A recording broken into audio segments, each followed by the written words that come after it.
حالة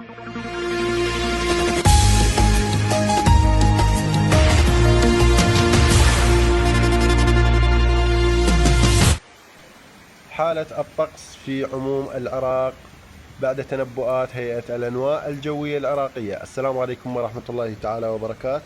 أعزائي المشاهدين، أسعد الله أوقاتكم بكل خير. أحبتي، يرجى الاشتراك في القناة وتفعيل زر الجرس والضغط على لايك الفيديو لتصلكم الأخبار الجديدة والرسمية أول بأول من قناتنا.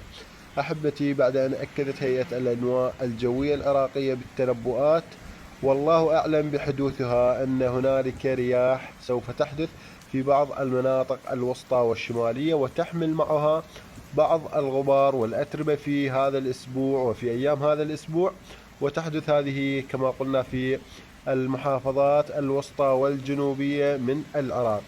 وأكدت هيئة الأنواء الجوية على أن سحب الخريف سوف تدخل العراق في مقتبل الأسبوع القادم، حيث تحدث رياح مع زخات أمطار خفيفة بسبب دخول الخريف أو فصل الخريف إلى عموم العراق. فيا ربي الخير على العراق أجمع. أحبتي، لا تنسون الاشتراك في القناة وتفعيل زر الجرس والضغط على لايك الفيديو لتصلكم الأخبار الجديدة والرسمية أول بأول.